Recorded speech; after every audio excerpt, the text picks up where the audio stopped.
ప్రధాని నరేంద్ర మోదీ మాటల్లోనే కాదు చేతల్లోనూ పొదుపును పాటిస్తూ దేశ ప్రజలకు ఆదర్శంగా నిలుస్తున్నారు. ప్రధాని కాన్వాయ్లోని వాహనాల సంఖ్య భారీగా తగ్గింది. 2 వాహనాల కాన్వాయ్తోనే ప్రధాని మోదీ ప్రయాణించనున్నారు.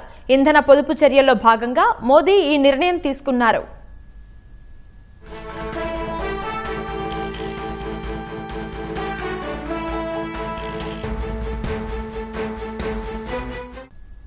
ప్రధాని నరేంద్ర మోదీ మాటల్లోనే కాదు చేతల్లోనూ పొదుపును పాటిస్తూ దేశ ప్రజలకు ఆదర్శంగా నిలుస్తున్నారు. ప్రధాని కాన్వాయ్లోని వాహనాల సంఖ్య భారీగా తగ్గింది. 2 వాహనాల కాన్వాయ్తోనే ప్రధాని మోదీ ప్రయాణించనున్నారు. ఇంధన పొదుపు చర్యల్లో భాగంగా మోదీ ఈ నిర్ణయం తీసుకున్నారు.